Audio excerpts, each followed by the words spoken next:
हैं आंदोलन की बात हम लोग उसको कहते हैं, आंदोलन हम लोग उसको कहते हैं जो किससे स्टार्ट होता है, जिसमें हम लोग कुछ अपनी बातों को मना सकते हैं, आंदोलन उसको कहते हैं। और क्रांति उसको कैसे कह सकते हैं, जिसमें चेंज किया जाता है कुछ चीजों को।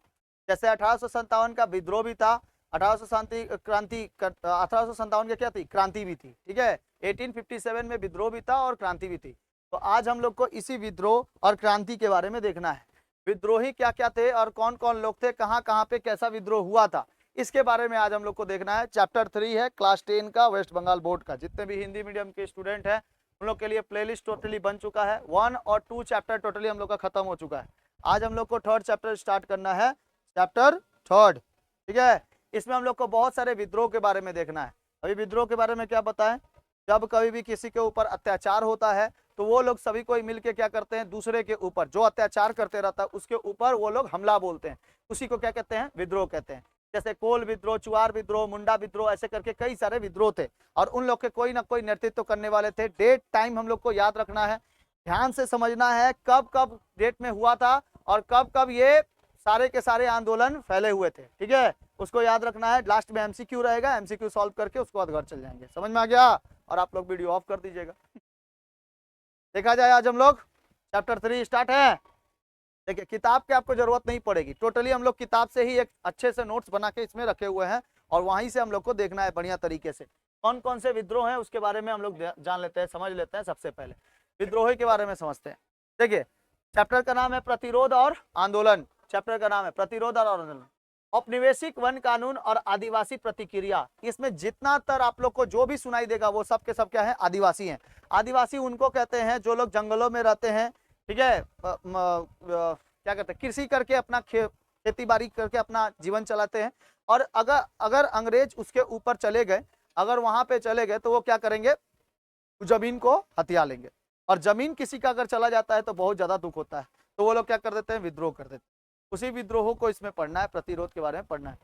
औपनिवेशिक वन कानून और आदिवासी प्रतिक्रिया में अंग्रेजों ने जंगलों पर नियंत्रित करने के लिए, पाने के लिए कई कड़े कानून बनाए थे जंगल के ऊपर। और जंगल पे राज किसका रहता है, जो वहां पे रहते हैं, आदिवासी लोग जो रहते हैं। आदिवासी का मतलब पहले समझ में आया।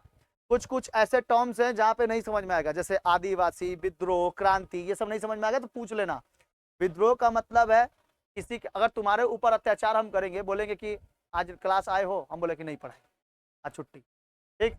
फिर अगले दिन आए, चलो एक दिन चला कि क्या हुआ कि सर नहीं पढ़ाए, कोई बात नहीं। दूसरे दिन भी आए, बोले बाबू आए हो, गलती हो गया, आज मैसेज नहीं कर पाए, छुट्टी आज, ठीक है। फिर तीसरे दिन आए, फिर बोले कि बाबू आज नहीं हो, तुम्हारा फीस बाकी है, तुम्हारा ये तुम दिया नहीं है फीस, तो 4 महीना 5 महीना का रखा हुआ। एक तो पढ़ा भी नहीं रहे हैं, ऊपर से क्या कर रहे हैं, फीस मांग रहे हैं। तो इसमें क्या करना पड़ेगा, तुम लोग को विद्रोह कर देना। एक काम करिए, सारे के ऊपर विद्रोह कर देते हैं, पूरा घर और तोड़ ताड़ देते हैं, ठीक है। वो क्या कहलाएगा, विद्रोह कहलाएगा। पढ़ाता है ये, ऐसे बोलेगा सब कोई, पढ़ाते हैं ये, खाली हम खाली बुला लेते हैं, अब बोलते हैं कि क्लास ऑफ है, ये कैसा बात हुआ। तो एक काम करो, विद्रोह कर दो। जो कुछ मिला घर से, झाड़ू, पलटा, बेलना, सब के सब लेके चले आए। हम देखो एक तरीका बता रहे हैं किस तरीके से आपको जानना है विद्रोह का मतलब। इन लोगों के पास जो भी चीजें होती थी, तीर धनुष, खुरपी, कुछ मान लो कि कोई भाला हुआ, वही ले आके किसी को कोच दिया धर के, तो वो सब क्या होगा ना, वही सब ले के क्या करते थे, ये लोग लड़ाई पीट लड़ते थे। लेकिन अंग्रेजों के पास टोटली क्या होता था, ऑटोमेटिक गन्स होते थे। जब तक वो लेके चला कि चल रे रामू मारे, तब तक बेटा उड़ाइए देता था उसका खोपड़ी, ठीक है। लगता था अंग्रेजों का तो पूरा शासन था ना पूरे भारत में 1882 के करीब में, लगभग 1857 के बाद से या 1857 के पहले से अगर हम लोग देखें तो 1800 ईस्वी से लेकर लगभग 1947 तक पूरा का पूरा ये जो 150 साल था, ये पूरा का पूरा किसके कब्जे में था, अंग्रेजों के कब्जे में। तो अंग्रेज जिस तरीके से नियम कानून बनाते थे उस तरीके से रहना पड़ता था। अरे कभी कभी तो ऐसा होता था कि ये लोग बकरी मुर्गा का हवाला देते थे कि तुम हमको बकरी मुर्गा वगैरह कुछ दे दो, हम लोग क्या करेंगे कि तुम्हारे बेटे को अगले दिन रेलवे वाले नौकरी पे भेज देना, वहां पे रेलवे का काम चल रहा है, वहां पे भेज देना। ये लोग अंग्रेज लोग क्या करता था, उसको बुला लेता था। अगले दिन जब वो उसका बेटा, किसी किसान का बेटा काम करने जाता था तो उसको बोलता था, हाँ अंग्रेज को आया था, वो बोला था कि हमको काम करने को, यहाँ पर हमारा काम मिलेगा, रेलवे में नौकरी मिलेगा। रेलवे में नौकरी मिलेगा ना, एग्जाम दिया ना कुछ दिया, हाँ कितना पढ़े हो, नहीं पढ़े लिखे हैं, तो बोलता था कि कोई नौकरी नहीं है यहाँ पर। उसका भेड़ बकरी भी चला गया, मुर्गा भी चला गया, एक दूसरे के काम आ गए लोग। बकरी और मुर्गा दोनों एक दूसरे के काम आ गए। मतलब खा गया वो लोग, खा के भाग जाता था, ठीक है। और जो नौकरी करने जाता था बोला बोला कि बेटा, फिर आके पापा पापा भेड़ों बकरिया लेके चला गया और नौकरी भी नहीं मिला हमारा। के कारण कई सारे ऐसे होते थे जो विद्रोह कर देते थे, ठीक है। बहुत सारे मतलब नेता लोग जो था वो लोग के अंडर के वो लोग विद्रोह कर देते। तो कड़े कानून बनाए गए थे जिसका आदिवासियों ने कड़ा विरोध किया था। ये बहुत बड़ा कड़ा कानून था अंग्रेजों के द्वारा जंगलों के ऊपर, ठीक है। उसके साथ साथ शुरुआत में देखो जंगलों पर सरकारी नियंत्रण और इजारेदारी स्थापना किसने ले आया था? लॉर्ड डलहौजी के समय आया हुआ था। इजारेदारी, इजारेदारी इसको कहते हैं जिसके इजाजत के बिना एक पत्ता भी नहीं हिल सकता, उसको इजारेदारी व्यवस्था। इजारेदारी व्यवस्था लाने के लिए किसने लाया था? लॉर्ड डलहौजी। जंगलों में सरकारी नियंत्रण करने के लिए। जैसे पुष्पा सभी कोई थोड़ी बन जाएगा, झुकेगा नहीं। वो पुष्पा में क्या होता था कि वो देखना चंदन की लकड़ियां वगैरह लेके जाके बेच देता था। तो उसमें क्या है, सरकारी है ना वो। अब सरकार को बिना बोले तुम काट के लेके जाओगे तो तुम्हारे ऊपर अत्याचार होवे करेगा। तुमने क्यों नहीं बोला सरकार को? और सरकार उस पूरा का चंदन की लकड़ी किसकी है? सरकार की है। तुम उसके पे कोई भी काट के लेके जाएगा तो उसके ऊपर विद्रोह। लेकिन उससे पहले किसका था? आदिवासियों का था। और आदिवासी लोग उसके ऊपर अपना हक समझते थे, तो सरकार का कैसे हो सकता है भाई? वो जो जमीन है वो तो अपना हक है ना, तो सरकार का कैसे हो सकता है? इस वजह से ना ये लोग विद्रोह कर देता था, हमेशा विद्रोह चलते रहता था। ये था लॉर्ड डलहौजी, यही थे लॉर्ड डलहौजी, ठीक है। लॉर्ड डलहौजी देखो, महत्वपूर्ण वर्ष आपको याद रखना है। 1864 में क्या बना था? वन विभाग की स्थापना हुई थी।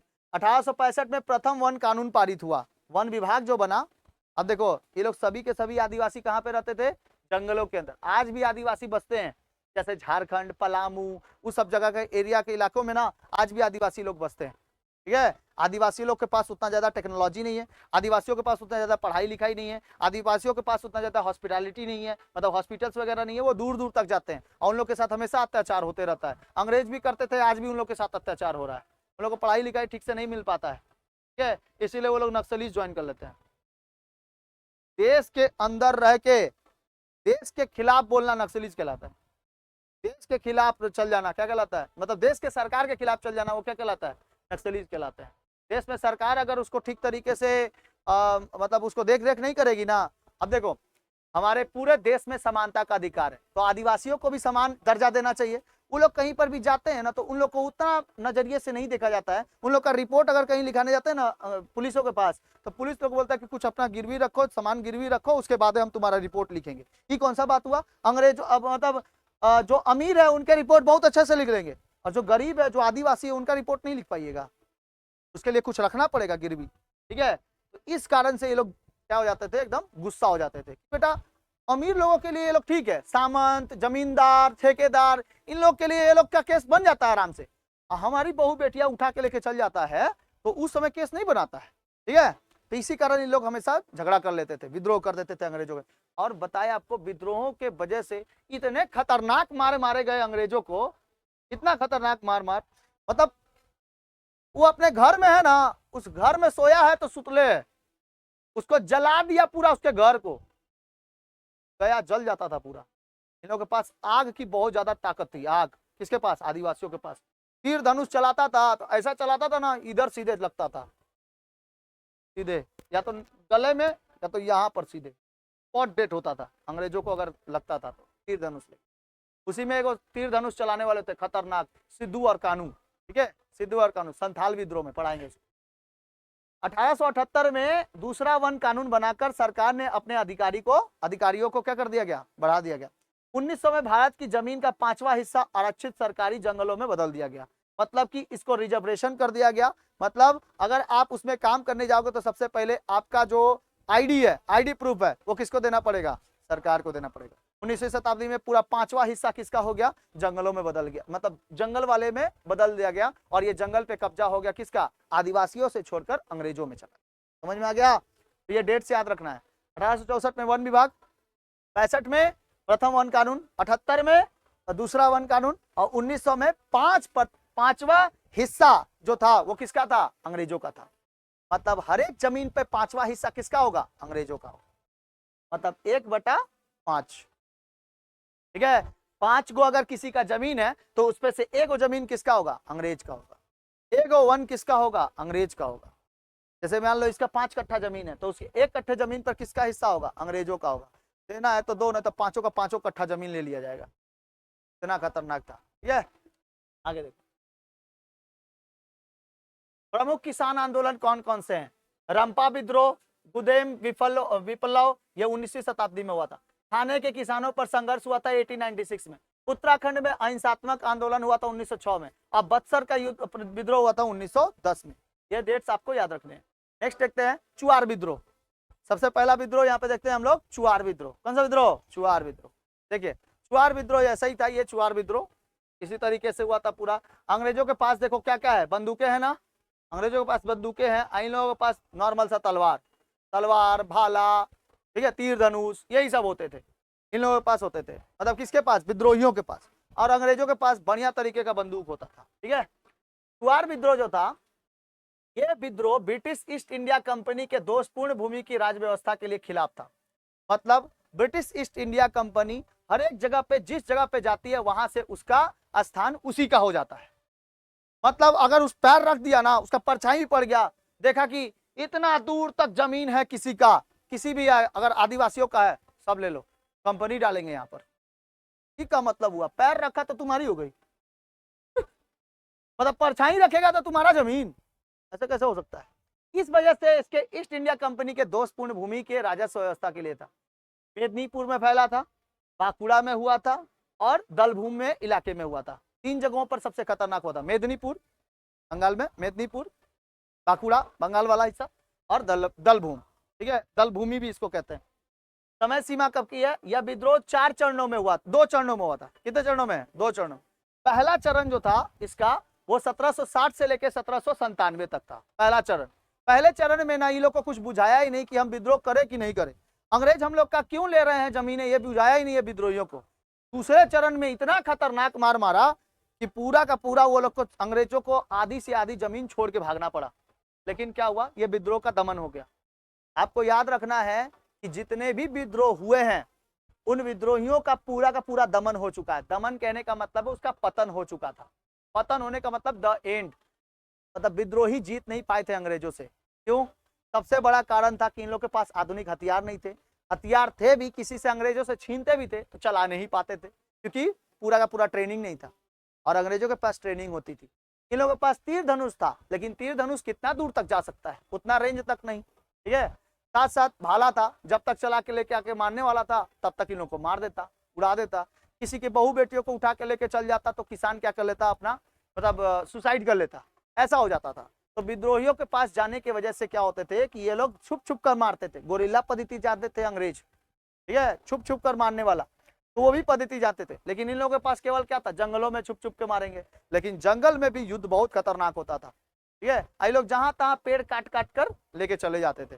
इससे विद्रोहियों को बहुत ज्यादा मतलब नुकसान होता था, क्योंकि पेड़ के पीछे ही छुप कर ये लोग मारते थे, वार करते थे। इन लोगों ने पूरा पेड़ पे ही, पेड़ को जला देते थे लोग, पेड़ को जला देते थे, पेड़ को काट के निकाल देते थे, तो छुपेंगे कहाँ? अब किसी का घर होता था तोड़ ताड़ के लेके चल जाते थे, तुम्हारे वजह से विद्रोह हुआ है, तुम्हारे वजह से विद्रोह हुआ है, अंग्रेज ऐसे बोलते थे। ठीक है, तो वो विद्रोहियों के कारण ये द्वितीय चरण में बहुत खतरनाक ये हिंसक फैल गया था। तो देखो, प्रथम चरण हुआ 1760 से लेकर 1797 और द्वितीय चरण चला 1798 से लेकर 1799।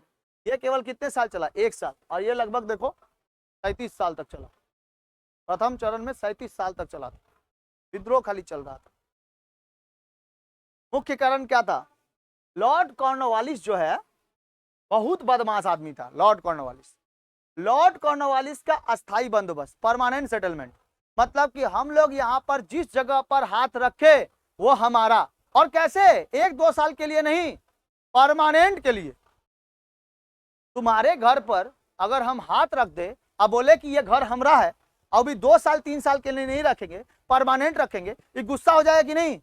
और अंग्रेजों के खिलाफ चल जाएगा कि नहीं चल जाएगा?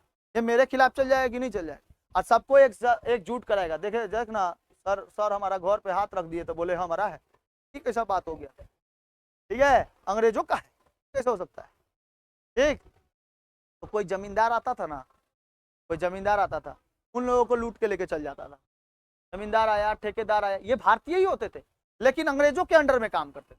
और अंग्रेजों का जो बोलता था तुम लोग इधर पे ये घर लूट के लेके आएगा, तो लूट के लेके आएगा तो इसका मतलब क्या, पूरा जो भी है सबको उड़ा के लेके चलाएगा, अब घर भी ले लेगा। अगर नहीं दिया कोई का घर तो जला देता था उसको। तो भाई जब तुम जलाओगे तो तुम भी जलोगे, ठीक है। तो इसलिए ये विद्रोही इतना खतरनाक थे कुआर विद्रोह में, तभी को एकदम बेहतरीन तरीके से उन लोग को मारा। और ये सबसे मेन कारण क्या था इसका, लॉर्ड कॉर्नवालिस का परमानेंट सेटलमेंट, ठीक है। ये व्यवस्था में किसान और जमींदार क्या हो चुके थे, त्रस्त हो चुके थे। नेतृत्व किसने किया था, दुर्जन सिंह ने किया था। कुआर विद्रोह का नेतृत्व किसने किया था, दुर्जन सिंह ने। रायपुर के विद्रोही जमींदार, रायपुर के से ये रायपुर के विद्रोही जमींदार थे ये, जो दुर्जन सिंह ने इसका नेतृत्व किया था। किसका नेतृत्व, चुआर विद्रोह का, याद रखें। परिणाम क्या हुआ, ब्रिटिश सेना ने अपनी आधुनिक शक्ति के बल पर बड़ी निर्दयता से इस विद्रोह का दबा दिया, विद्रोह को दबा दिया यानी दमन कर। तो क्या यह विद्रोह सफल था, नहीं था। चुआर विद्रोह सफल नहीं था, आधा से अधिकतर विद्रोह सफल नहीं हो पाए थे, बिकॉज अंग्रेजों के पास अत्याधुनिक क्या थी, शक्तियां थी, बल था, उन लोग के पास पावर बहुत ज्यादा, ठीक है। अरे जब ये अंग्रेज नेपोलियन को हरा दिया तो ये लोग तो चींटी बराबर है।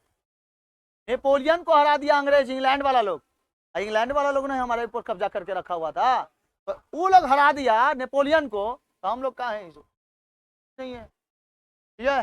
तो ये सारे विद्रोह क्या हो गए, दबा दिए गए। तो चुआर विद्रोह कितने चरणों पे हुआ, 2 चरणों में। 1760 से लेकर 1797 प्रथम चरण, 1798 से लेकर 1799 द्वितीय चरण। इसका नेतृत्व किसने किया था, दुर्जन सिंह ने किया था। किसने किया था, दुर्जन सिंह ने। और इसको दबा दिया गया कि पूरा संपूर्ण हो गया, दबा दिया गया, किसके द्वारा, अंग्रेजों के द्वारा। चुआर विद्रोह का कहां कहां पर फैला था, मेदिनीपुर, बांकुड़ा, दलभूम, ठीक है, मेदिनीपुर, बांकुड़ा और दलभूम, ठीक है। आगे बढ़े, चुआर विद्रोह आगे बढ़े, समझ में आ गया। इसके बाद कौन सा विद्रोह, कोल विद्रोह। पहले चुआर विद्रोह देख लेते हैं। चुआर विद्रोह कहां कहां पे फैला हुआ था, दलभूम, मेदिनीपुर, बांकुड़ा, ये 3 जगहों पे सबसे ज्यादा मेन था। अच्छा, इसका नेतृत्व किसने किया था, दुर्जन सिंह ने किया था। कितने चरणों में हुआ था, 2 चरणों में। 1760 से लेकर 1797 तक लगभग 37 साल। कौन सा चरण, प्रथम चरण। द्वितीय चरण कब से कब तक, 1798 से लेकर 1799 तक, 1 साल। सबसे खतरनाक इसमें मुख्य कारण क्या था, लॉर्ड कॉर्नवालिस का क्या चीज, परमानेंट सेटलमेंट, अस्थाई बंदोबस्त। जिस जगह पर आंख घुरा दिया, जिस जगह पर पैर रख दिया, वो उसकी जमीन हो जाती थी परमानेंट के लिए, ठीक है। और कहां के जमींदार थे, दुर्जन सिंह रायपुर के जमींदार थे, जिन्होंने इसका पूरा नेतृत्व किया था। कोई ना कोई तो एगो नेतृत्व करने वाला चाहिए ना। अब नेतृत्व करने का मतलब दिशा दिखाने वाला, कि आप विद्रोह कैसे कर सकते हैं।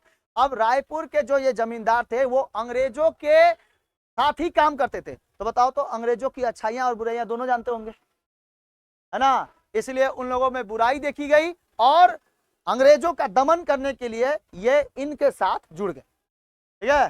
किनके साथ, विद्रोहियों के साथ, ठीक है। चुआर विद्रोह समझ में आ गया, समझ में आया। बताओ 2 चरणों में कौन कौन समय में,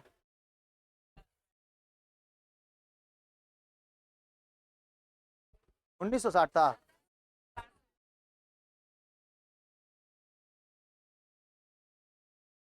तब फिर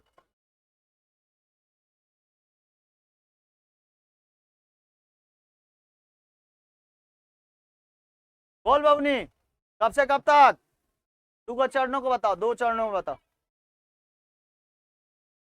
हाँ, पहला चरण बताओ।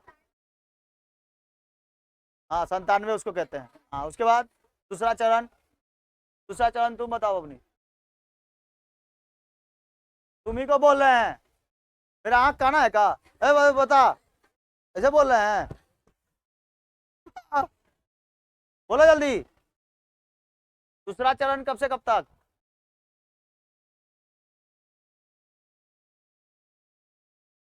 1799, भूल जाती हैं ये लोग, सोचती है कि जा हमको अचानक से कैसे पूछ लिए, ऐसे कैसे विद्रोह हो गया, हमारे ऊपर कैसे विद्रोह हो गया अचानक से। बोलो साइंटिस्ट, बताओ। जो चुआर विद्रोह था, इस चुआर विद्रोह का नेतृत्व किसने किया था, कौन थे? अरे दुर्जन सिंह। राणा जी मुझे माफ करना, गलती मारे से हो गई। दुर्जन सिंह नाम रहता है ना उसमें। बोल, दुर्जन सिंह कहाँ से थे? रायपुर से थे। जमींदार थे, ठेकेदार थे, कि ब्राह्मण थे, कि क्या थे? हाँ, जमींदार थे, बता दिया ही। ठीक है, बहुत बढ़िया। आगे देखते हैं कौन सा विद्रोह? कोल विद्रोह। देखा जाए कोल विद्रोह। बोल बाबू, कोल विद्रोह नहीं देखेंगे? देखे कोल विद्रोह। कोल विद्रोह जो है वो कब से कब तक चला बाबू? 1831 से लेकर 1832 तक, एक ही साल चला था। कौन सा विद्रोह? कोल विद्रोह। कौन सा विद्रोह? 1831 से लेकर 1832 तक। 1831 से लेकर 1800, देखो कैसे मार के रखा है, देखो कैसे मार दिया है। देखो ये लोग भाला लिया है, ये लोग भाला लिया है। अंग्रेज वालों को देखो, पूरा तोप गोला बारूद सब लेके रखा है, ठीक है? दोनों आएगा उड़ा देगा। आपको बताए, इन विद्रोहियों को पकड़ के ना किला पे लेके जाता था, किला पे लगा रहता था तोप, तोप के सामने ना इसे बैठा दिया जाता था उसको, तब ऐसे बांध दिया जाता था, तोप में गोला डालकर आग लगा के उड़ा दिया जाता था। उसका ना मतलब कि ऐसे पानी टाइप का गिरता था नीचे, वो पानी टाइप का आदमी, पानी टाइप का गिरता था नीचे। ऐसा मार मारा था ये लोग। वो तो कुछ भी नहीं है, इतना तड़पाता था ना कि जो छोटे छोटे कील नहीं होते, कील, इसमें घुसा देता था कील, धर के टानता था इसे। बोल अपनी जमीन देगा कि नहीं देगा? ठीक है। इतना खतरनाक मार मारते थे लोग, आंख निकाल लेता था। ले आओ तो गंगा जल, आंखें में डाल दो एकदम पूरा, ये एसिड ओसी से जला देता था ये लोग, बहुत खतरनाक थे। कोलू बैल होता है ना, कोलू बैल, बैल जानते हो जो तेल ओल निकालते हैं, बैल की तरह खटाता था आदमी लोग को उसी के जमीन पर। नील की खेती जबरदस्ती करवाता था, नीलहे गोरों का इतना ज्यादा अत्याचार बढ़ गया था तो नील की खेती जबरदस्ती करवाता था, ठीक है? और जब नीलहे गोरे जब आ जाते थे ना उन लोग के मतलब एरिया में, तो कोई एगो आदमी ऐसे लेके टन टन टन टन घंटी बजा के नीलहे गोरे ऐसे करके चिल्लाते थे लोग, ठीक है? और समझ जाता था कि नीलहे गोरे आए हुए हैं, तो उन लोग को उनके ही खेत में ना जबरदस्ती उन लोग को गाड़ दिया जाता था, मार के गाड़ दिया जाता था उन्हीं के खेत में। अगले दिन पता चलता था गए, चले गए, ठीक है? किस लिए? तो अंग्रेजों का विरोध किए थे, ठीक है? ऐसा था। तो कोल विद्रोह कब से कब तक? 1831 से लेकर 1832। कोल भारत की एक प्राचीन आदिवासी जाति है जो छोटा नागपुर यानी कि झारखंड के छोटा नागपुर प्लेटू के पास क्षेत्र में निवास करती है। कहां पे निवास करती है? छोटा नागपुर प्लेटू के पास निवास करती है। निवास स्थान इन लोगों का कहां पर है? बिहार झारखंड के सिंहभूम, हजारीबाग, पलामू और मानभूम, ठीक है? वो कौन सा भूम था? दलभूम, वो दलभूम था। चुआर विद्रोह कहां पे हुआ? दलभूम में, मिदनापुर में, बांकुड़ा में, वो बंगाल वाला क्षेत्र था। बिहार में और झारखंड वाले इलाके में टोटल कौन सा था? कोल विद्रोह। कोल विद्रोह के आदिवासी जाति रहते थे। यहाँ पे सिंहभूम है, हजारीबाग है, पलामू है और मानभूम है। जब इधर से ट्रेन से जाते होगे तो हजारीबाग बोल के एगो स्टेशन पड़ता होगा, है ना? बिहार यूपी जाते होगे तो हजारीबाग नहीं पड़ता है? क्या पता। हजारीबाग जो है ना, ये कहाँ पड़ता है? आपका झारखंड में, ठीक है? बिहार झारखंड वाला एरिया जो था, यहाँ पे कोल विद्रोह फैला हुआ था, ठीक है? उसके बाद ये लोग स्वभाव से शांत थे और स्वतंत्र संस्कृति और सामाजिक परंपराओं के वाले थे, मतलब समाज में जैसे परंपरा चलती है उसी हिसाब से चलते थे। साथ साथ विद्रोह के मुख्य कारण क्या था? विद्रोह का मुख्य कारण था व्यवस्था में हस्तक्षेप। जो व्यवस्था इन लोगों को दी गई थी, अंग्रेज उस व्यवस्था को क्या कर लेते थे? छीन लेते थे, ठीक है? और कोल सामूहिक रूप से खेती करते थे और फसल आपस में बांट लेते थे। कंपनी ने इस व्यवस्था को क्या कर दिया? बदल दिया। जो लोग आपस में फसल बांट लेते हैं वो फसल ना बांटकर वो हम लोगों को दें, जबरदस्ती है, आपस में नहीं बांटेंगे, वो अंग्रेजों को देंगे, ठीक है? ये व्यवस्था पहले थी। दूसरी क्या थी कि भूमि का छीना जाना। अंग्रेजों ने कोलों से जमीन छीनकर बाहरी सिख और मुस्लिम ठेकेदारों को दे दी। सिखों को और ठेकेदारों, ये ठेकेदारों को, मुस्लिम ठेकेदारों, वो लोग को दे दिया। तुमसे छीन कर, तुम्हारी जमीन छीन कर तुम्हारे ऊपर कब्जा कर लेंगे, तो तुम क्या करेगा? विद्रोह नहीं करेगा? कौन सा विद्रोह कर देगा? कोल विद्रोह, लड़ाई पीट कर देगा मेरे। और अत्यधिक लगान, ज्यादा से ज्यादा लगान, तुमको 2 गुना लगान देना पड़ेगा, नहीं देगा तुम्हारी जमीन हड़प ली जाएगी, हमको 2 गुना लगान दो, ठीक है? नहीं तो हमारे साथ मैच खेलो गिल्ली डंडे का। मैच खेलेगा? तो बोलते था हाँ हाँ तुम्हारे साथ मैच खेलेंगे। तो मैच का खेलने जाएगा, तो मैच खेलने तो बॉल इतना खतरनाक मारता था, किसी का आंख फूट जाता, किसी का पैर हाथ टूट जाता। ठीक है, ये लोग क्रिकेट उर्केट बहुत अच्छा से खेलते थे। ये लोग बोलता तुमको 2 गुना लगान देना पड़ेगा, अगर नहीं दिया तो तुम्हारी जमीनें छीन ली जाएगी। और जमींदार के ऊपर तो सूर्यास्त कानून लगा के रखा था। शाम तक, सूर्यास्त कानून का मतलब होता है कि शाम तक आप अपने जमींदार से जो भी छीन के लेके आए हैं, मतलब जो खेतों से उठा के लेके आए हैं, वो शाम तक अपनी जमींदारी दो, नहीं तो तुम्हारी जमींदारी खत्म।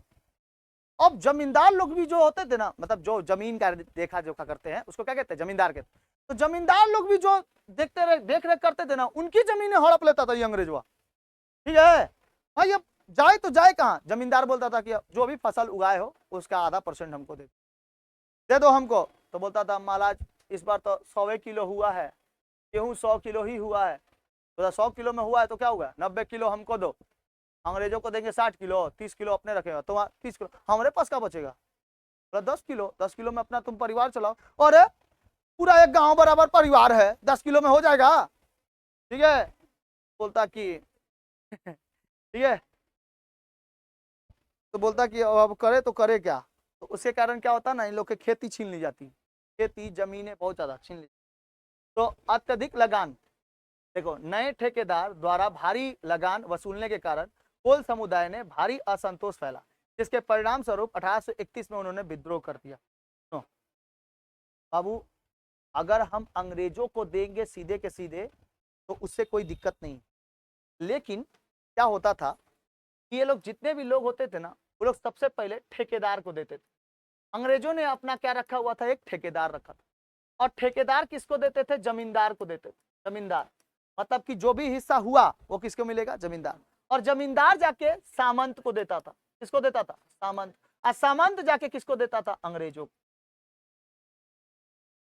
कितने लोगों में बटेगा, अगर खेती हुई, अगर खेती हुई तो उस खेती में से आधा से अधिक हिस्सा किसका रहेगा, ठेकेदार। जानते हो क्या करता था, जैसे मान लो हम अंग्रेज है, ये ठेकेदार है, ये जमींदार, और हो गया आपका एगो सामंत। ठीक है, तो सामंत से सीधे देख रेख होता था किसका, अंग्रेज का। तुम सामंत कहीं के, इधर आओ, बुलाता। ठीक है, बुलाता उसको, बोलता इस बार जो फसल हुई है वो कितना % हुई है फसल, ये सिंहभूम इलाके में, सिंहभूम इलाका और कौन सा, सिंहभूम, हजारीबाग, इन सब इलाकों में कितना % हुआ है। तो बोलता कि 100% ही, अच्छा खेती हुआ है, फसल अच्छा हुआ है। तो जाओ जमींदार को बोलो पूरा का पूरा जमीन हमको ला के देने को, मतलब जमीन का जितना भी फसल हुआ है उस फसल का पूरा हिस्सा हमको ला के देने को। तो बोलता था कि ये सामंत ना जमींदारों को समझा, ये अंग्रेज को समझाता था, देखिए अगर हम लोग छीन लेंगे तो वो लोग क्या खाएगा, सारा का सारा फसल अगर छीन ले तो वो लोग खाएगा क्या, और अगले बार समझ लीजिए कि नील की खेती भी नहीं हो पाएगी, और साथ साथ जो फसल उगा रहे हैं अगले बार वो भी नहीं मिलेगा। ये लोग सब विद्रोह पे उतर आया है। ठीक है, तो हमको नहीं पता है, तुमको जो बोला है वो लेके आओ, तुमको जो बोला गया है वो करो, अंग्रेजों का मानना नहीं मानोगे तो तुम्हारा सामंती व्यवस्था खत्म, सामंत खत्म। ये बोलता पर निर्दयी है रही लोग, क्या करे। तो बोलता था जमींदार के पास, जमींदार बोलता था ये कितना % बोला है बोलना, बोलता था कि 100% बुला के लेके आया, बोलने को बोला है। ठीक है, सामंत जगह किसके पास जाता था, जमींदार। तो जमींदार पूछता था कितना % लाने को बोला है अंग्रेज, बोला 100%। रुको एक काम करते हैं, अंग्रेज बोला है मतलब कि अंग्रेज मान लो कि कितना % बोला, 60%। कितना %, 60। तो ये सामंत के पास जाके बोलता 60%, और सामंत इसको जाके बोलता 100%। जमींदार को बोलता कितना, 100%, ताकि 40% अपने पास रखे। अंग्रेजों के पास तो 60% जाइए करेगा। गेहूं का 60 kg हिस्सा किसके पास जाएगा, अंग्रेजों के पास। ये एकदम क्या है, फिक्स्ड है। अच्छा, सामंत लोग जमींदार को कितना बोलते हैं, ठेकेदार से बोलना कितना % लाने को, 100%। अच्छा, जमींदार भी तो अपने पास रखेगा, जमींदार इससे ठेकेदार को जाके बोलता ए बाबू अंग्रेज इस बार बोला कि ज्यादा फसल चाहिए, 150%। अरे भाई 100 kg गेहूं हुआ है, तुमको 150 kg कहां से लाके देंगे, बगल वाले किसी घर से। ठीक है, बोलता कि भाई बहुत अजीब किस्म का है, अंग्रेज तो आज तक कभी मांगे नहीं थे इतना। ठीक है, अब देखो ठेकेदार उससे जाके बोलता, किससे, किसानों से। किससे बोलेगा ये ठेकेदार, किससे बोलेगा, किसान से। ए बाबू इस बार 200 kg फसल, फसल का 200 kg, बोला क्या झूठ बोल रहे हैं, अंग्रेजों को तो हम लोग से 60% लेता है। हम लोग का 100 केजी का चावल हुआ है, गेहूं हुआ है, तो उसमें तो 60% लेता है। तुम लोग इसमें से खाएगा, ज्यादा बोलेगा, मार मार मार मार देता था बेटा उन लोग को, ठीक है। अब बोलता था जितना घर का हिस्सा नहीं देगा तो तुम्हारा घर उड़ा के लेके चल जाएंगे हम ठीक है, घर में से जितना सामान था सब एकदम लेके चले जाएंगे। अब 200 केजी कहीं से लाके दो चाहे नहीं दो, हमको चाहिए ही चाहिए कितना, वो 60% मांगे चाहे नहीं मांगे, हमको चाहिए कितना 200%। 200% में से 50% रख के 150% किसको दे देता, जमींदार। जमींदार अपना खुद ले लेता कुछ हिस्सा किसको देता, सामंत को, और सामंत भी कुछ हिस्सा लेकर किसको देता, अंग्रेजों को। और अंग्रेजों से कहता कि इस बार फसल ठीक से नहीं हुई है, जब इन लोग को कुछ इसमें से उड़ाना रहता ना, जैसे मान लो अब ये कितना परसेंट पाएगा, 40% पाएगा ना, ठीक है, तो ये बोलता कि 50% हम आपको, मतलब ये लोग को कितना लेना रहता, ये बोलता कि हमको 50% चाहिए, यानी अंग्रेजों को कितना मिलेगा 50%। अंग्रेज को फिर कितना हो जाएगा, 10% कम हो जाएगा ना। अच्छा यहाँ पे खाया कौन, सामंत खा लिया, अंग्रेजों को कितना मिला 50%। ये सीधे जानते हैं किसके पास जाता था, किसान के पास। तुम किसान, तुम लोग नीच जाति वाले लोग, तुमको बोला 60% देने को, तो तुम 50% कैसे दिया रे, तुम 50% कैसे दे दिया। तो महाराज 50%, ये बेटा हमसे 200% लेके गया है, ठीक है, हमें ठेकेदार तुमसे 200% लेके चला गया। हम तो घर वाले दूसरा घर बिक्री करके उसके बाद फसल उठा के लेके आए थे, घर हो गया 200% तो गया, और आपको मिला भी नहीं। बता हमने साथ जबान लड़ाता है, गधा कहीं का, पकड़ के मारो पीटो, पीटने लगता उसको, ठीक है भाई। अगर इतना ज्यादा अत्याचार होगा तो कोई भी विद्रोह करेगा। अब सबसे पहले यहाँ के जितने भी लोग होते थे ना, जो नीच जाति के होते थे, आदिवासी जाति के, सब आदिवासी जाति किसको ढूंढने लगता है, ठेकेदार को। और ठेकेदार यहाँ पे रहबे नहीं करता, सब सामान बेच उच के भाग जाता है दूसरे जगह, ठीक है, दूसरे कहीं जगह पे, साउथ में भाग जाता है, नॉर्थ में कहीं चला जाता है। वो लोग को खोजेगा कौन, ये आदिवासी अपने घर छोड़ के कहाँ जाएंगे, बीवी बच्चा छोड़ के कहाँ जाएगा। तो ये लोग क्या करता था ना, ठेकेदार जो पकड़ाया उसको पकड़ के सबसे पहले बोलता था हमारा जितना सामान है सब लाके देने थे, तुम्हारे घर के ऊपर कब्जा करेंगे। तो ठीक है, कितना को घर है तुम्हारा, तो बोलता 4 गो घर है, चारों घर पे जाके कब्जा कर लेता था ये लोग, आदिवासी जाति लोग, ठीक है। ठेकेदार का निपटा देता था ना, तब जमींदार पे आता था, और बाबू मांगे तो 150% ना, लुका बेटा तुमको देते हैं 150%, ठीक है। 150% जाके खूब मार मारता है जमींदारों को। फिर यहाँ सामंत, ठीक है, सामंत से लड़ने जाते तो सामंत सीधे देख रेख में किसके होते, अंग्रेज। जब तक सामंत को माने जाता तब तक अंग्रेजों को जाके बोल देता देखिए यहाँ पे विद्रोह करके रख दिया है, 200%, 100% मांगे थे ये लोग, जबरदस्ती हम लोग के ऊपर गलत इल्जाम लगा रहे कि 200% मांगे हैं, कभी कितना मांगा था, 200% ही मांगा, ठीक है। कोई भी विद्रोह कर देगा, समझ में आया कि नहीं आया। 1 मिनट रुको, 4 बार फोन कर दिया, ही क्या बात हो गया।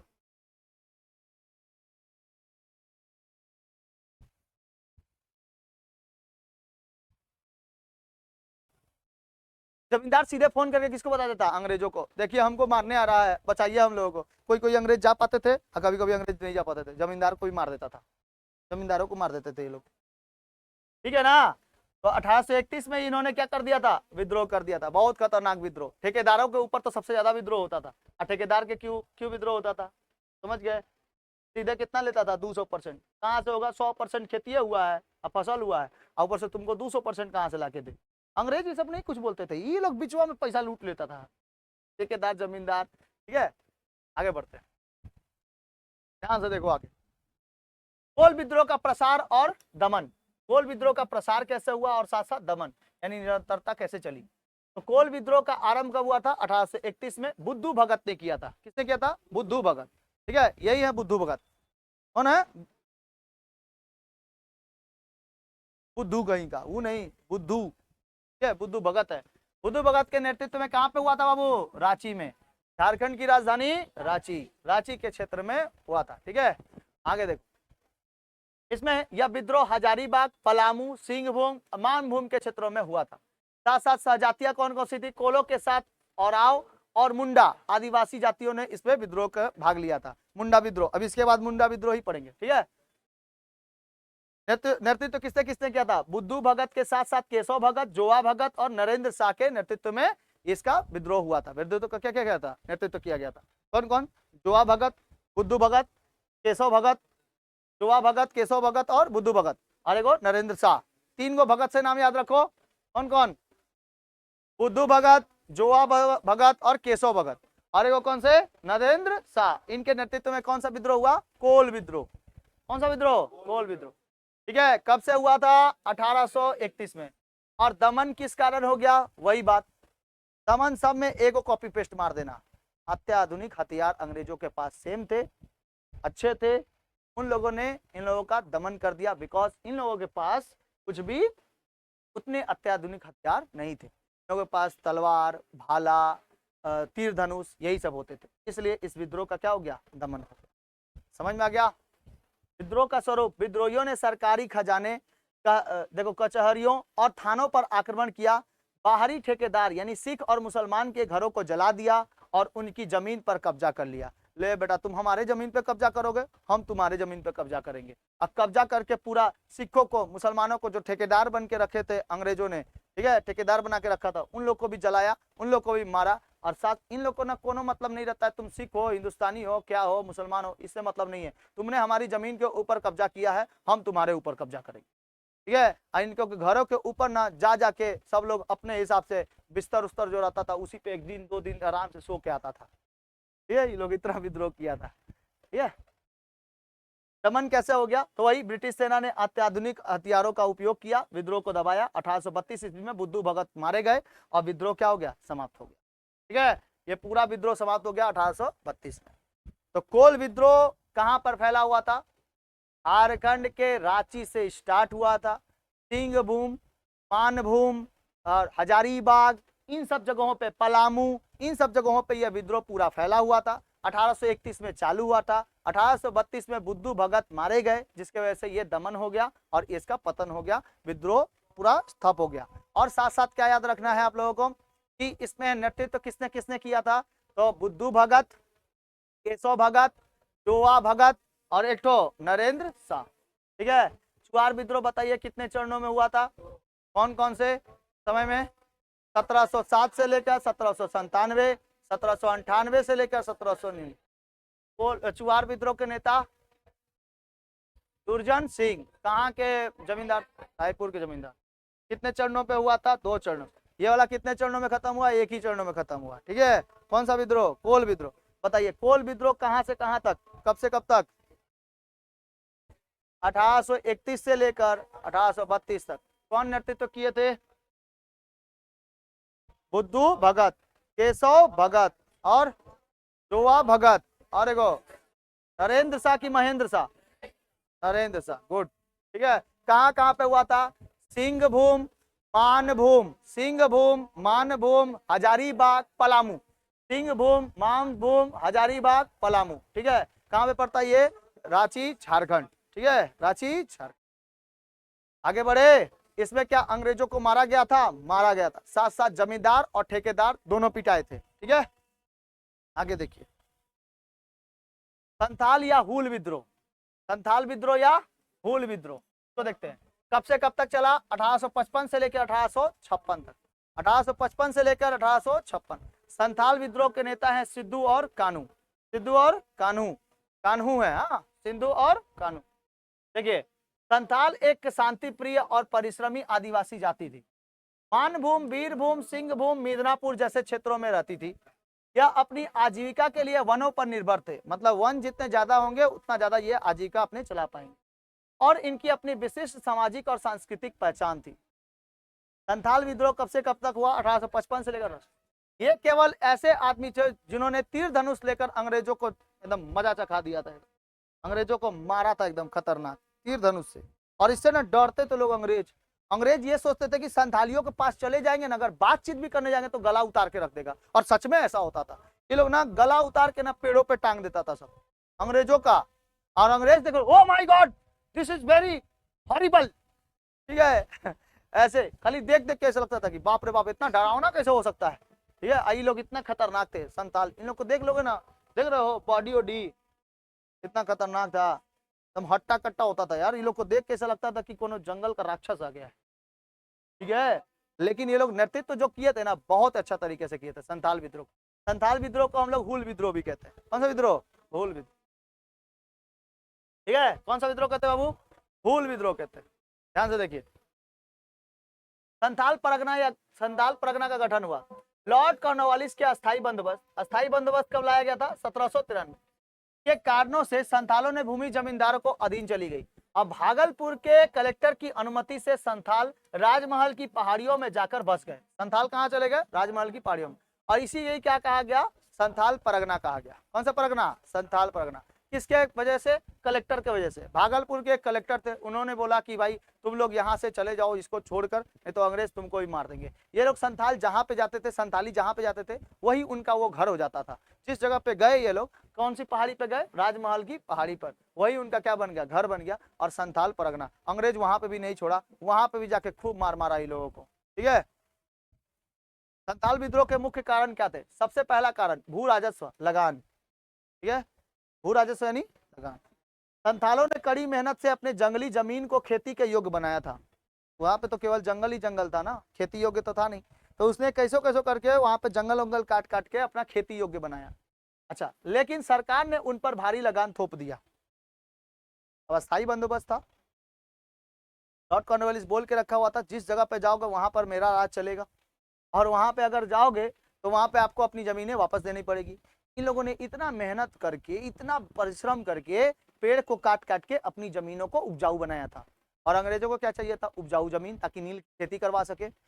अब मान लो खट्टा कोई और उसके ऊपर फायदा कोई उठा रहा है। और संथालियों ने अपनी जमीनों को, जंगलों को काट काट के फसल वाली जमीन बनाया, और उसके ऊपर अंग्रेजों ने जाके लगान दे दिया।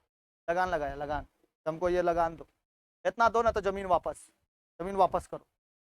इसके कारण क्या हो जाएगा? वसूली के दौरान सरकारी कर्मचारियों ने उन पर क्या किया? अत्याचार किया। इससे पहले 1784 ईस्वी में बाबा तिलका मांझी के नेतृत्व में संथालों का विद्रोह किया था। वेरी इंपॉर्टेंट नाम, ये वेरी इंपॉर्टेंट नाम। ठीक है, बाबा तिलका मांझी ने नेतृत्व किया था किसका? संथालों का, लेकिन वो सफल नहीं रहा बाबा तिलका मांझी। ठीक है, तो तिलका मांझी ने 1784 में। अच्छा, ये विद्रोह कब हुआ था? संथाल विद्रोह 1855 से लेके 56। और देखो ये विद्रोह कब हुआ था? 1784, पहली विद्रोह हुआ था। और किसने किया था? बाबा तिलका मांझी ने। जमींदारों का अत्याचार बढ़ता चला गया था। अस्थायी बंदोबस्त के बाद जमीन का अधिकार किसके पास चल जाता था? जमींदारों के पास। और जमींदार उनके कर्मचारी अवैध कर वसूलते थे। अवैध कर भी वसूलते थे, मतलब टैक्स। कर का मतलब क्या था? टैक्स। अवैध तरीके से वसूलते थे। टैक्स अगर नहीं दिया तब भी प्रॉब्लम, टैक्स बहुत ज्यादा भी मांगते थे। टैक्स कहाँ से लेके आए? अच्छा, ऐसा नहीं है कि फसल खराब हो गया तो उस समय का ना, कि फसल अगर खराब हो गया किसी का, मान लो किसी दिन बारिश बहुत ज्यादा हो गया, बाढ़ आ गया बहुत ज्यादा, फसल खराब हो गई, तो अंग्रेज छोड़ देते थे। नहीं, तुमको लगान देना पड़ेगा। लगान कैसे भी देना पड़ेगा। सूखा पड़ गया, नो डाउट, हमको कोई मतलब नहीं है। बाढ़ आ गया, हमको कोई मतलब नहीं है। हमको कैसे भी चाहिए क्या चीज? फसल। ठीक है, फसल से हम लोगों को कमाई होती थी, अंग्रेजों को कमाई होती थी। अच्छा, शोषण कैसे हुआ? आर्थिक शोषण तो था ही, इनके साथ साथ संथालों के बहु बेटियों को सम्मान को सुरक्षित ना रखकर नहीं रखा गया, और उनको उठा उठा के लेकर चले जाते थे। भाई तुमने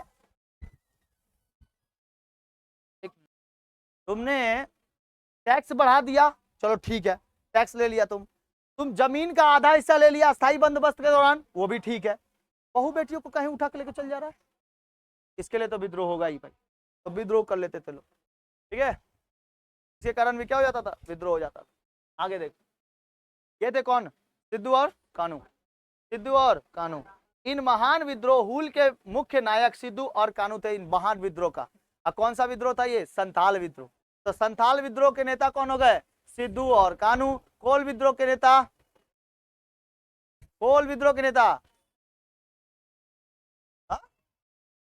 बुद्धू भगत, केशव भगत, भुला गए रही लोग।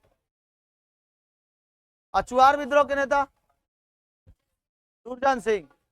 याद रखो, तुम लोग याद करते रहे, भक्त मन नहीं करता इसे पढ़ाने को, ऐसे नहीं मन करेगा मेरा पढ़ाने को।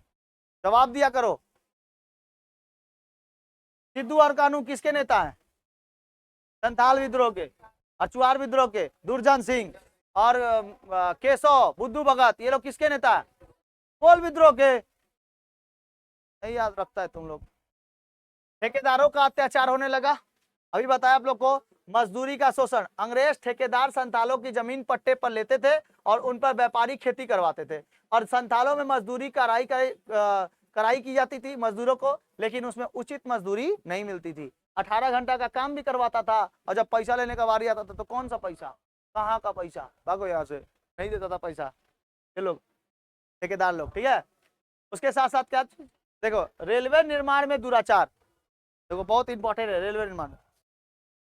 डॉक्टर काली कीकर दत्त ने अपनी पुस्तक द संथाल इंस्ट्रक्शंस में उल्लेख करते हैं कि रेल निर्माण में लगी संथाल महिलाओं के साथ साथ अंग्रेज ठेकेदार दुर्व्यवहार करते थे और उसका अपहरण करके हिंसक घटनाएं करते थे उनके साथ, ठीक है। रेलवे में जबरदस्ती उन लोग को रखते थे और उनको उठा उठा के लेके चल जाते थे कई सारे। और साथ साथ क्या करते थे, पशुओं की लूट होती थी, पशु की लूट करते। अभी शुरू में ही बताए क्लास में कि रेलवे कर्मचारी संथालों को नौकरी पर लालच देकर उन लोग से बकरे मुर्गे आदि उठा लेते थे। वो लोग बोलते थे कि आप अपना बकरा यहाँ पे जमा कर दो, मुर्गा जमा कर दो, और अपने बेटे को, अपने मतलब बहू बेटियों को भेज देना कहाँ पे, रेलवे की नौकरी में, नौकरी दे दिया जाएगा। अंग्रेजों ने ऐसा कहा है। और जब अगले सुबह नौकरी करने के लिए जाता था तो वहां पे कुछ भी नहीं मिलता था, कोनो वहां पे नहीं मिलता था। अगर कोई मिल भी गया इक्का दुक्का तो अंग्रेज से वो पूछता था, हम लोग महाराज यहाँ पे हम नौकरी करने आए हैं रेलवे में। कदा कहीं का ये रेलवे में रख के तुमको चाप देंगे रेलवे से, रेल से ही, कदा कहीं का रेलवे में नौकरी करने के लिए आया है, ठीक है। ऐसा करते थे। तो कौन बोला था, ठेकेदार लोग बोलते थे। ठेकेदार गांव गांव जाके ना पूरा मोहल्ला में डमरू पीट देते थे, बाबू अगले दिन सब लोग चल जाना, नौकरी है रेलवे में, ठीक है। सबको इसी के वजह से चल जाते थे लोग। और वहां पे जैसे ही जाते थे लोग देखते थे कि भाई कुछ भी नहीं है, ठीक है। अब क्या लेके चला गया, उसका मुर्गा बकरी जो भी उससे उसकी कमाई होती थी, ठीक है। विरोध करने पर उन पर शारीरिक अत्याचार किया जाता था, विरोध करने पर उन लोग को लाठियों लाठी पीटा जाता था उसको बहुत ज्यादा। साहूकारों का अत्याचार, साहूकार लोग क्या लेते थे, देखो ऊंची ब्याज दरें। साहूकार संथालों को शादी विवाह या अन्य जरूरतों के लिए 50% से 500% तक का भारी ब्याज दर लगाते थे। बाप रे बाप, मतलब तुमने 100 रुपया लिया ना तो ब्याह होने के बाद कितना देना पड़ेगा, 150 रुपया, 50%। 100 रुपया अगर उधारी लिए तो 500% उन लोग को क्या देना पड़ता था, दर देना पड़ता था, टैक्स देना पड़ता था साहूकारों को। भाई एक तो कमाई नहीं, शादी ब्याह में कोई अगर मान लो ये ले लिया ना, से लोन ले लिया किसी ठेकेदारों से, जमींदारों से, साहूकारों से, तो इन लोगों को वापस टैक्स के पैसे में कितना देना पड़ता था, 50 से 500% देना पड़ता था। और जबरदस्ती लेते थे लोग, विद्रोह नहीं करेंगे भाई, जितना दाम है उतना लो, नहीं ज्यादा देना पड़ेगा, ऐसे होते। ऋण का जाल बहुत ज्यादा था, लोन लेने का जाल, ब्याज इतना अधिक होता था ना कि संथाल कभी कभी कर्ज से मुक्त नहीं हो पाते थे, और कर्ज ना चुकाने पर साहूकार अपने पशुओं और संपत्ति पर कब्जा कर लेते थे। उन लोगों के पशुओं के ऊपर, कोई गाय भैंस बकरी मुर्गा ये सब पाल के रखा हुआ है, उन लोग के ऊपर कब्जा करके लेके चले जाते, ठीक है। बहुत खतरनाक होते थे, कितना ज्यादा अत्याचार किए हुए, पीढ़ी दर पीढ़ी गुलामी। बेटा का बेटा, बेटा का बेटा क्या करेगा, गुलामी करेगा, ठीक है। तुम्हारा बाप भी गुलाम था, तुम भी गुलाम है, तुम्हारा बेटा भी क्या करेगा, गुलामी ही करेगा, ऐसा था। बहुत ज्यादा अत्याचार होता था, बहुत ज्यादा। पिता अगर कर्ज को चुकाने नहीं सके ना तो उसके चक्कर में उसका बेटा भी क्या करता था, अंग्रेजों का गुलामी करता था, साहूकारों का गुलामी करता था, ठीक है। उसके बच्चों को साहूकारों को यहाँ गुलाम, यानी उसको कहा जाता था बधुआ मजदूर। जो गुलामी करते थे उसको क्या कहा जाता था, बधुआ, बधुआ मजदूर, इधर देख, बधुआ मजदूर की तरह काम करना पड़ता था कि बधुआ मजदूर में ऐसे और या रहा है, चला हम बधुआ मजदूर हैं। बधुआ मजदूर कहने का मतलब है, देखना फंस मत जाना उधर, बाबू थोड़ा सामने आओ। बधुआ मजदूर का मतलब क्या है, गुलाम। बेटा का बेटा, बेटा का बेटा क्या करेगा, गुलामी करेगा। तो दूसरा, नीलहे गोरों का अत्याचार। नीलहे गोरे किसको कहा जाते थे, जो नील की खेती का जबरदस्ती करवाते थे। पृष्ठभूमि क्या होती थी, इंग्लैंड की औद्योगिक क्रांति के कारण कपड़ों में नील की मांग बढ़ी गई थी। इंग्लैंड में औद्योगिक क्रांति चली थी, 9वीं क्लास में पढ़ाए थे, इंग्लैंड में औद्योगिक क्रांति चली थी। अंग्रेजों ने 1779 में बंगाल और बिहार में नील के उद्योग पर क्या कर दिया था, शुरू कर दिया था, इसलिए नील सबसे ज्यादा चाहिए था। अंग्रेज बैठे हुए कहां पर, इंग्लैंड में, और यहाँ पर जो अंग्रेज थे इन लोग से जबरदस्ती नील की खेती करवाते थे, यहाँ के अंग्रेज किसानों से, ठीक है। और नील की खेती कराने के बाद ना जमीनें बंजर हो जाती हैं, 5-6 साल तक क्या हो जाते हैं जमीनें बंजर, उस पर फसल नहीं हो पाएगा। ठीक है। ददन व्यवस्था क्या थी? ददन व्यवस्था वेरी इंपॉर्टेंट। ददन व्यवस्था, नील प्लांटर यानी नीलहे गोरे संथालों को अग्रिम राशि यानी ददन देकर एक इकारानामा लिखवाते थे, जिससे वे कम कीमत पर नील बेचने को मजबूर हो जाते थे। मतलब नील की खेती ये लोग जबरदस्ती करवाते ही थे, साथ साथ नील का जो बोआई हुआ है ना, उसके ऊपर जो खर्चा लगा है वो इन लोगों को, किसानों को बोलते थे कि तुमको हम पैसा देंगे, लेकिन उससे पहले क्या करो, सिग्नेचर करो, साइन करो, थंब लगाओ, कुछ भी करो, हम तुमको पैसा उतना नहीं देंगे जितना इंग्लैंड से आ रहा है। लेकिन ये लोग नील की खेती करवा कर और यहां से जब नील बेचते थे वहां विदेश में, तो खूब सारा पैसा कमाते थे। इन लोग को जबरदस्ती साइन करवाता था, लिखवा लेता था इकरारनामा में। इकरारनामा मतलब तुमको इकरार करना है कि तुम कम पैसे में भी क्या करोगे, काम करोगे, कम पैसे में। और कितना घंटा खटाएंगे? 18 घंटा खटाएंगे, ओवर टाइम का पैसों नहीं देंगे। तब तो विद्रोह होना जरूरी है। तो ये मुख्य कारण थे। अच्छा, फसलों का विनाश, बहुत खतरनाक विनाश था फसलों का विनाश। यदि संताल नील के बजाय, सुनो, यदि संताल नील के बजाय अगर किसी और चीज का खेती कर देते ना, जैसे आम, जामुन, कटहल, ये सब का, गेहूं, ये सब चीजों का अगर खेती हो जाता था, तो वो लोग उसको फसल को जला देते थे। अंग्रेज फसल को रातें रात जला देते थे और अगले दिन देखता था कि जा पूरा फसल जल गया, तो अंग्रेज आके उसको नोटिस दिया करते थे, इकरारनामा पे तुम्हारा साइन है कि किस चीज का खेती करना है, नील की खेती करना है, तुम और कोई फसल नहीं उगा सकते। बोले खाएंगे क्या? नील खाओ। पिएंगे क्या? नीला पानी पियो। नहीं करेंगे तुम्हारा जमींदारी, ठीक है, जमीन पे खेती नहीं करेंगे, मरो मरो बेटा तब, ठीक है, मार दिए जाते। अंग्रेज कितने हत्यारे हैं, देख रहे हो। हाँ, शांति से जीने नहीं दे रहा है, तुमको ना जीने देंगे, तुमको ना मरने देंगे, ठीक है, ऐसे होते थे। ईसाई मसीहियों का धार्मिक प्रचार, जबरन धर्म परिवर्तन कराते थे लोग मिशनरी के हिसाब से। जबरन धर्म परिवर्तन बहुत खतरनाक होता था। ये पैसे और नौकरी के लालच देके उनको धर्म परिवर्तन करा देता था। बोला तुमको पैसा मिलेगा, कौन सा धर्म ले लो, तो अंग्रेजों का धर्म, ईसाई धर्म को है, ईसाई धर्म में कन्वर्ट हो जाओ, तुमको पैसा मिलेगा, ठीक है। तो कोई लोग नहीं करते थे तो उसको मार देता था, जो लोग करते थे उनको भी खटवाते थे। बोलता था तुम कैसो ना कैसो ईसाई थोड़ी हुए हो, जन्म से ईसाई थोड़ी हो। तो जन्म से कोई भी तो ईसाई नहीं होता है, जन्म से तो सब इंसान होता है। सांस्कृतिक चोट, संथाल अपनी संस्कृति प्रति बहुत स्वतंत्र थे, इसलिए अपने धर्म और संस्कृति के विनाश के डर से उन्होंने अंग्रेजों का खिलाफ मतलब विद्रोह कर दिया था, खिला, ठीक है। न्याय व्यवस्था का असंतोष, अंग्रेजों का न्याय व्यवस्था सही नहीं था। उन लोगों ने जब इतने अत्याचारों के खिलाफ न्यायालय और पुलिस की मदद मांगी तो उनकी कोई कार्रवाई सुनी नहीं गई थी। साथ साथ क्या चीज, अदालतों और पुलिस विभाग में अंग्रेजों और प्रभावशाली लोगों को नियंत्रण था। जब न्यायालय के सारे रास्ते बंद हो गए तब संथालों ने हथियार उठाने का कोशिश किया और अंतिम निर्णय लिया कि अब अंग्रेजों को छोड़ेंगे नहीं, अब हथियार उठाना ही पड़ेगा और विद्रोह करना पड़ेगा। सोचो इतना सारा अत्याचार हुआ, तो उस अत्याचार पे तो इन लोगों को विद्रोह करना एकदम जरूरी है, इसलिए संतालियों ने पूरा का पूरा क्या कर दिया, विद्रोह किया, ठीक है। संताल विद्रोह का आरंभ और दमन और महत्व, आरंभ कब हुआ था, विद्रोह का आरंभ कब हुआ था, 1854 में। संतालों ने जमींदार और महाजनों के खिलाफ आवाज उठाई थी और गोखर जनजाति और वीर सिंह नामक नेताओं ने अत्याचार पर विरोध और संतालों में विद्रोह शुरू कर दिया।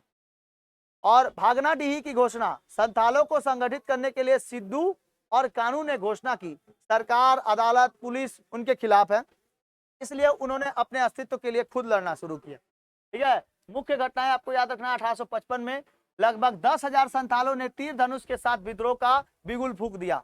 अब विद्रोह हजारीबाग, सिंहभूम, भागलपुर, मुंगेर, बांकुड़ा जैसे क्षेत्रों में फैल गया। साथ साथ संथालों ने जमींदार और महाजनों के घरों को लूटा और उसको जला दिया, ठीक है। अब देखो ऐसा लग रहा है ना जोश टाइप का, तो जब विद्रोह कर रहा था तो तब नहीं, अब विद्रोह इसके ऊपर हो रहा है, अंग्रेजों के ऊपर, तो मैदान छोड़ छोड़ के भाग रहे थे लोग, दौड़ा दौड़ा के मारा जा रहा था, रुक अंग्रेज कहीं का, तुमको मारेंगे ही मारेंगे, ये ऐसा था। विद्रोह का दमन, वही वही सिद्धू कानू के पास क्या था, गिरफ्तार हो गए, इनके पास तीर धनुष था, इन लोगों के पास आधुनिक हथियार। हजारों की संख्या में संथाल मारे गए और उनकी बस्तियां जला दी गई। 1856 में विद्रोह को पूरी तरह से कुचल दिया गया। विद्रोह का महत्व क्या था? इस विद्रोह में भारत में स्वतंत्रता की भावना को जन्म दिया और रमेश चंद्र मजूमदार के अनुसार यदि 1857 ईस्वी के महाविद्रोह को हम स्वाधीनता संग्राम मानते हैं तो संथाल विद्रोह को स्वाधीनता संग्राम की संज्ञा दी जाती है। यानी कि स्वाधीनता संग्राम कहां से अगर चालू हुआ था तो वो यहीं से चालू हुआ था, संथाल विद्रोह से। और 1857 की क्रांति का जो विद्रोह था वही में हम लोग जीत गए होते, अंग्रेज उसी समय भाग गए होते, लेकिन सब एक साथ नहीं था। याद करिए विक्टोरिया का, महारानी विक्टोरिया का घोषणा पत्र आया था ना 1858 में, उससे पहले क्या हुआ था? 1857 में विद्रोह हुआ। जैसे मंगल पांडे, ठीक है, वीर कुंवर सिंह, रानी लक्ष्मीबाई, ठीक है, बेगम हजरत महल, ये लोग जो थे वो 1857 की क्रांति में पूरा योगदान दिए। प्रमुख पॉइंट्स आपको याद रखना है। द संथाल इंसुरेक्शंस, ये किसने लिखा है? डॉक्टर काली किंकर दत्त ने। नील की खेती के लिए दी जाने वाली अग्रिम राशि थी क्या चीज? ददन।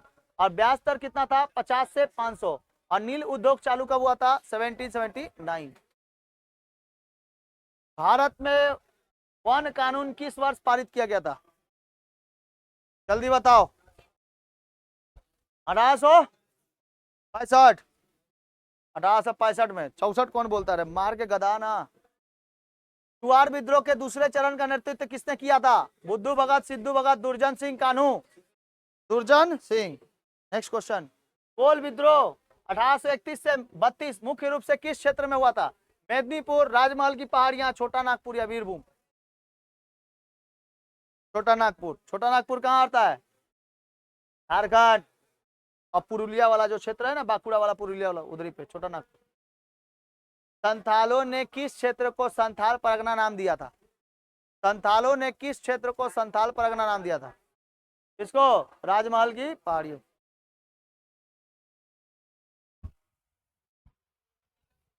1831 में कोल विद्रोह के नेतृत्व किसके द्वारा किया गया था?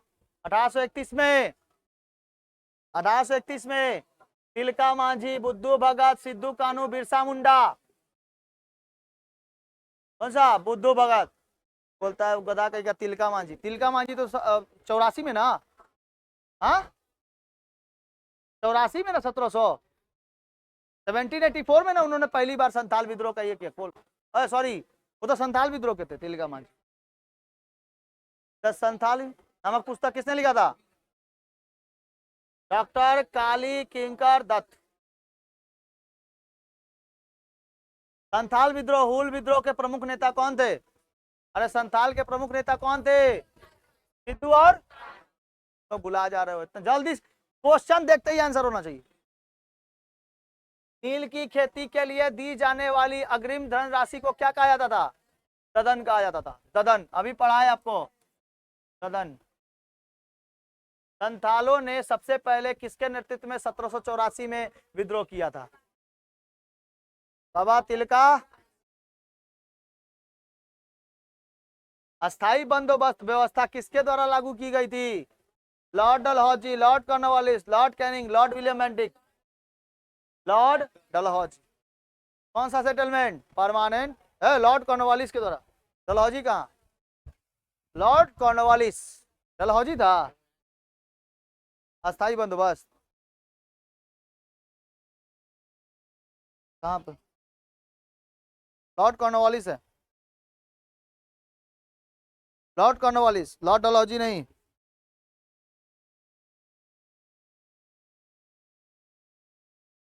लॉर्ड कॉर्नवालिस लिखा है ना किताब में।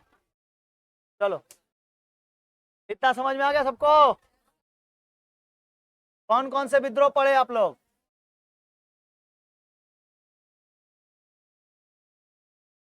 सबसे पहला विद्रोह, सबसे पहला विद्रोह चुआर विद्रोह के नेतृत्व करने वाले दुर्जन सिंह। कहां से? रायपुर से। कब से कब तक हुआ? 2 चरणों में हुआ। 1760 से लेकर 1797 तक। दूसरा चरण कहां कहां पर हुआ? दलभूम, बांकुड़ा, मिदनापुर, ये सब जगह पे हुआ ना चुआर विद्रोह। कोल विद्रोह के नेतृत्व करने वाले बुद्धू भगत, केशव भगत, जोवा भगत और महेंद्र शाह, ये लोग थे। नरेंद्र शाह। अच्छा, कब से कब तक चला? 1831 से लेकर 32 तक। ये 55 में बोलता है। इसको पीटना एकदम बुद्धू भगत जैसा, ठीक है, बुद्धू है ये। समझ में क्या? कोल विद्रोह कहां से कहां तक, कहां कहां तक फैला था? कोल विद्रोह बिहार, झारखंड और बिहार, झारखंड, पलामू, हजारीबाग, सब जगहों पे। पलामू, हजारीबाग, बिहार, झारखंड, इन सब जगहों फैला हुआ कोल विद्रोह। और संथाल विद्रोह के नेता सिद्धू और कानू। संथाल विद्रोह के नेता सिद्धू और कब से कब तक? 1854 में चालू हुआ था, 55 में इसका नेतृत्व करने वाले मिल चुके थे। तो 1855 से लेकर 1856 तक 1 साल चला था, ठीक है। और कहां कहां पे फैला था ये पूरा संथालियों के पास? टोटल के टोटल सिंहभूम, बीरभूम, ये सब जगहों पर, ठीक है, मालभूम, इन सब जगहों पे था। अच्छा, और बताइए, सिद्धू और कानू, इनकी मृत्यु हो गई, दमन कर दिया अंग्रेजों ने, ठीक है। और किसके वजह से? कुछ मुख्य कारणों को बताओ।